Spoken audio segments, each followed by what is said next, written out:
அந்த ஸ்டாக்கர் தள்ளிவிட்டதில் ஜூயினுக்கு தலையில் அடிபட்டுருது, ரத்தம் வர ஆரம்பிச்சிருது. அந்த ரத்தத்தை பார்த்தோன்னே ஹீரோவும் வேம்பையர் மோடுக்கு போயிடுறான். டோஷிக்கு இதை கவனிச்சுட்டு ரொம்ப கோவப்பட்டு ஹீரோவை தள்ளி விட்டுடுறான். ஜூயினை என்னதான் மயக்கத்தில் இருந்தாலும் ஹீரோவோட பேரை தான் சொல்லிட்டே இருக்கா. இதனால டோஷிக்கு இன்னுமே கோவம் வருது. ஹீரோக்கும் டோஷிக் கேட்ட ஒரு ஒரு கேள்வியும் மனசை குத்திட்டே இருக்கு. என்ன பண்ணுறதுன்னு தெரியல, தூக்கமும் வரல. அதனால ஃபைனலாக ஜூயினுக்கு கால் பண்ணிடுறான். ஆனால் அந்த காலையும் டோஷிக் தான் அட்டன் பண்ணுறான். அட்டன் பண்ண டோஷிக்கும் எவ்வளோ தைரியம் தான் நீ கால் பண்ணுவ, திரும்பி அவள் லைஃப்லலாம் வந்துடாத, எல்லா உண்மையும் தெரிஞ்சு அவளை திருப்பியும் நான் உங்ககிட்ட அனுப்ப மாட்டேன்னு சொல்லி காலையும் கட் பண்ணிடுறான். டோஷிக் என்னதான் தடுத்தாலும் ஜூயினால் ஹீரோ கிட்ட பேசாமையோ பார்க்காமையோ இருக்க முடியல. அதனால ஹாஸ்பிட்டலில் இருந்து சீக்கிரமாகவே கிளம்பிடுறா.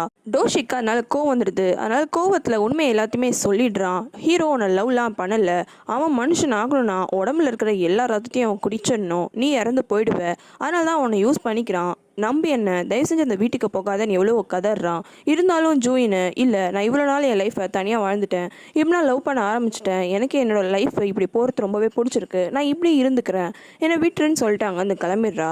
மேன்ஷனுக்கு ஹேவன் வந்து ஹீரோ கிட்டேருந்து எடுத்து அந்த டிராயிங்கை திரும்பி கொடுத்துட்றா. அவளுக்கு திரும்பியும் சான்ஸ் இருக்கான்னு கேட்டு பார்க்குறா. ஆனால் ஹீரோ இல்லை, சாரி, என்னோட தப்பு தான், நீயும் அவளை மாதிரியே இருக்குன்றதுனால உங்ககிட்ட நான் அவளை தேடினேன், அதுதான் நான் பண்ண பெரிய தப்பு, எனக்கு இப்போ நல்லாவே புரிஞ்சிருச்சு, நீயும் அவளும் ஒன்றும் கிடையாது.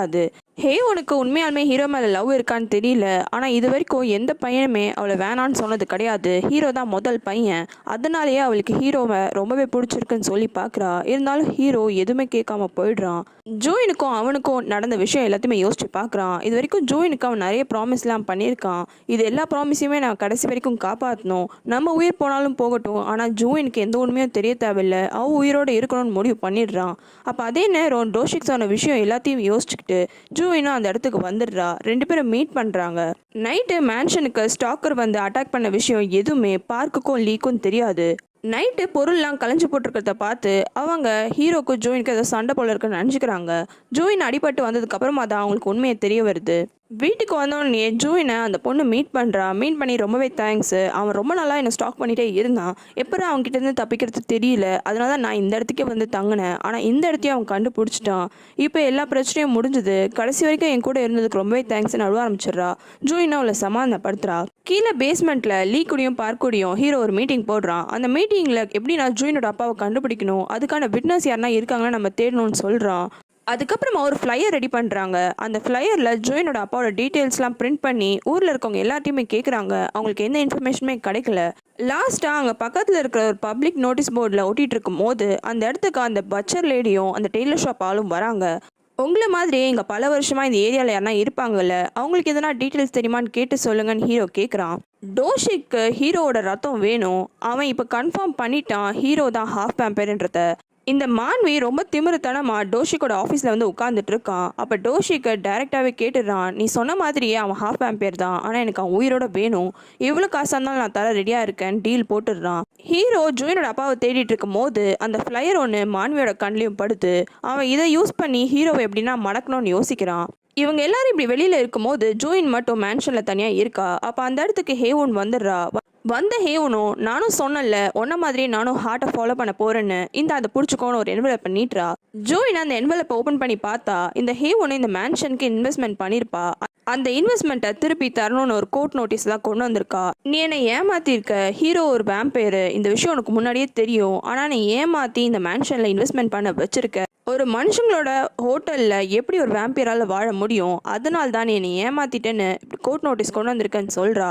அப்போ ஜூயின், ஆனால் ஹீரோ தப்பான ஆள் கிடையாதுன்னு உனக்கு தெரியும்ல, நீ இன்வெஸ்ட் பண்ண மொத்த காசையும் ஒரே டைமில் கேட்குற, அது எப்படி என்னால் தர முடியும், இப்போ தானே நான் மேன்ஷனையும் ஓப்பன் பண்ணியிருக்கேன்னு கேட்குறா. ஹேவனுக்கு ஹீரோவும் இந்த மேன்ஷனும் கண்டிப்பாக வேணும், அதனால தான் இந்த மாதிரி ட்ரிக்லாம் பண்ணுறா. இந்த மேன்ஷனை கேட்டோன்னே ஜூயினுக்கு ரொம்ப கோவம் வந்துடுது. இந்த மேன்ஷன்லாம் தர முடியாது, எவ்வளோ காசு வேணாலும் நான் தந்துடுறேன்னு சொல்கிறா. இவங்க ரெண்டு பேருக்குள்ள இது சண்டை கை கலப்பாக ஆயிடுது. இருந்தாலும் ஹேவனை ஜூயின் அடிக்க விடாமல் தடுத்துடுறா. ஆனால் ஹேவன் மேன்ஷனுக்கு அந்த விஷயத்த பார்க்க கவனிச்சிடுறான். ஜூயினும் ஹேவன் கிட்ட வசனம்லாம் பேசிடுறா, என் லவ் தான் முக்கியம், மேன்ஷன் தான் முக்கியம்னு. ஆனால் இப்போ கையில் காசே இல்லை, எப்படி காசை சேர்த்து இன்வெஸ்ட்மெண்ட்கான காசை திருப்பி தரத்துன்னு கால்குலேட் பண்ண ஆரம்பிக்கிறா.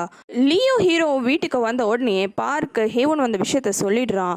ஆனால் ஹீரோ போயிட்டு ஜூயின்ட்டு கேட்கும் போது ஜூயின், இல்லை அவங்க இந்த ஏரியா பக்கமாக வந்தாங்களாம், அதுக்கு தான் வீட்டுக்கு வந்தாங்கன்னு சொல்லி சமாளிச்சிடுறா. அப்போ ஜூயினும் ஹீரோ என்ன பண்ணான்ற விஷயத்த விசாரிக்கிறா.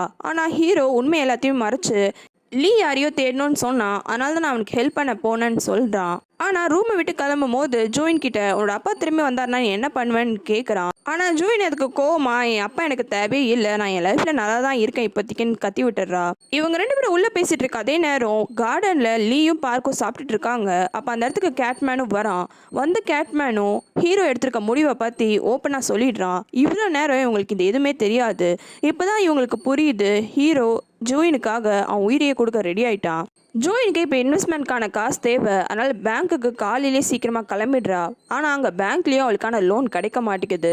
என்னடா காசுக்கான வழியே தெரியலையேன்னு வீட்டுக்கு ரொம்ப சோகமாக நடந்து வரும்போது அந்த பட்ஜெட் ஷாப் லேடி ஹீரோ ஜூயினோட அப்பாவை தேடிட்டு இருக்க விஷயத்த சொல்லிடுறா. உடனே அவளும் கோவமா அந்த ஃப்ளையர் எடுத்துட்டு வந்து லீ கிட்ட கேட்குறா. ஆனால் லீ எந்த விஷயமா இருந்தாலும் நீ ஹீரோ கிட்டேயே பேசிக்கோ, எனக்கு தெரியாதுன்னு சொல்லிடுறான். அவள் மேன்ஷனுக்கு வரத்துக்கு கொஞ்ச நேரத்துக்கு முன்னாடி தான் ஹீரோக்கு ஒரு ஃபோன் கால் வருது. அந்த ஃபோன் காலில் நீங்கள் ஒரு ஃப்ளையர் வச்சு தேடிட்டு இருந்தீங்களா ஒரு ஆளை, அந்த ஆள் இந்த இடத்துல தான் இருக்காருன்னு ஒரு லொக்கேஷனை சொல்கிறாங்க. உடனே ஹீரோவும் அந்த இடத்துக்கு போய் பார்க்குறான். ஹீரோக்கு இந்த மாதிரி கால் பண்ண வச்சதே மான்வி தான். அவன் அடைச்சி வச்சிருக்கிற ஒரு மனுஷனை இப்படி கால் பண்ண சொல்லி மிரட்டி கால் பண்ண வைக்கிறான். லீ சொன்னதுனால ஜூயினும் உடனே ஹீரோக்கு கால் பண்ணி பார்க்குறா. ஆனால் ஹீரோக்கு கால் போக மாட்டேங்குது. மான்வி அந்த மனுஷங்க எல்லாரையும் அடைச்சி வச்சிருக்க லொக்கேஷனை தான் அனுப்பிச்சிருக்கான். ஹீரோவும் அங்கே போயிட்டு பார்க்குறான். போயிட்டு உடனே வீட்டை தட்டி பார்க்குறான். அப்போ எந்த ரியாக்ஷனுமே இல்லை. அப்போ தான் அவனுக்கு ரத்த ஸ்மெல் வருது. அது மூலியமா கீழே போய் பார்க்குறான். அங்கே ஒரே மனுஷங்களாம் இருக்காங்க, எல்லாரையுமே கூண்டில் போட்டு இருக்கு. என்ன இந்த இடமே ரொம்ப டிஃப்ரெண்ட்டாக இருக்கேன்னு ஹீரோவும் பயந்துடுறான். அப்போ தூரத்தில் ரத்த சாம்பிள்லாம் நிறைய இருக்கிறது அவனுக்கு தெரியுது. அந்த பக்கமாக வந்து அது என்னன்னு சொல்லிட்டு கவனிச்சிட்டு இருக்கான். அப்போ திடீர்னு ஏதோ ஒரு இடத்துல இருந்து ஒரு கேஜ் டோர் வந்து லாக் ஆகிடுது. அங்கே நல்லாவே ஹீரோ மாட்டிக்கிறான். எப்படி இந்த இடத்த விட்டு தப்பிக்கிறதுன்னு ஹீரோ கன்ஃபியூஸ் ஆகும் போது அப்போ தான் மான்வி இதுக்கு எல்லாத்துக்கும் காரணம் நான் தான் சொல்லிட்டு சிரிச்சுட்டே வரான். ஹீரோக்கு அப்போ தான் எல்லா விஷயமும் புரியுது. ஆனாலும் ஹீரோக்கு ரொம்ப கோவம் வருது. இன்னும் நீ மனுஷங்களோட ரத்தத்தை எல்லாத்தையும் உறிஞ்சிட்டு இருக்கியான்னு கத்துறான். அதுக்கு உடனே மான்வி நான் ஒன்றும் எல்லா மனுஷங்களோட ரத்தம்லாம் உறிஞ்சில்ல, யாருக்கெல்லாம் சொந்த பந்தம் இல்லை, யார் காணாமல் போனால் யாருமே கண்டுக்க மாட்டாங்களோ அந்த மாதிரி ஆளுங்களை தான் சூஸ் பண்ணுவேன். ஏன் நான் பண்ணுற வேலையிலேயே ஒரு நியாயம் தர்மம் இருக்குது. இப்போ கூட நான் ஏன் தெரியுமா உன்னை லாக் பண்ணியிருக்கேன். உன் ரத்தம் வேணும்ன்ட்டு ஒரு கஸ்டமர் கேட்டாங்க. ஒரு ஹாஃப் வேம்பரோட பிளட் தான் வேணும்னு சொல்லிட்டு ஒரே அடம் பிடிச்சாங்க. அதான் ஊயில் நீ இருக்கே, அதான் உன்னை கூட்டிகிட்டு வந்துட்டேன்னு சொல்கிறான். மான்வி இப்படி ஹீரோவோட பேரை மென்ஷன் பண்ணும் போது ஜூயினோட அப்பா அதை கவனிச்சிடுறாரு. அதுக்கப்புறமா டோஷிக்கு கால் பண்ணி ஹீரோவை கேப்சர் பண்ண விஷயத்த சொல்கிறான். ஹீரோவுக்கு சக்தி எல்லாமே ரொம்ப கம்மியாயிடுச்சு. அதனால தான் அவனால் அந்த கேஜை கூட ஓப்பன் பண்ண முடியல. ஹீரோவுக்கு கையிலெல்லாம் அடிபட்டிருக்கிறத பார்த்து மான்வி ரொம்ப சந்தோஷமாக சிரிக்க ஆரம்பிச்சிடுறான். ஜூயினோட அப்பாவை ஹீரோ காப்பாற்றுவானா? முதல்ல அவன் உயிரை அவனால் காப்பாற்ற முடியுமா? அடுத்த எபிசோடில் தெரிஞ்சுக்கலாம். மறக்காம ரெட் லோட்டஸ் தமிழ் சேனலுக்கு சப்ஸ்கிரைப் பண்ணுறங்க. உங்களுக்கு வேறு சீரீஸ் பார்க்கணுன்னா கமெண்ட்டில் சொல்லுங்கள்.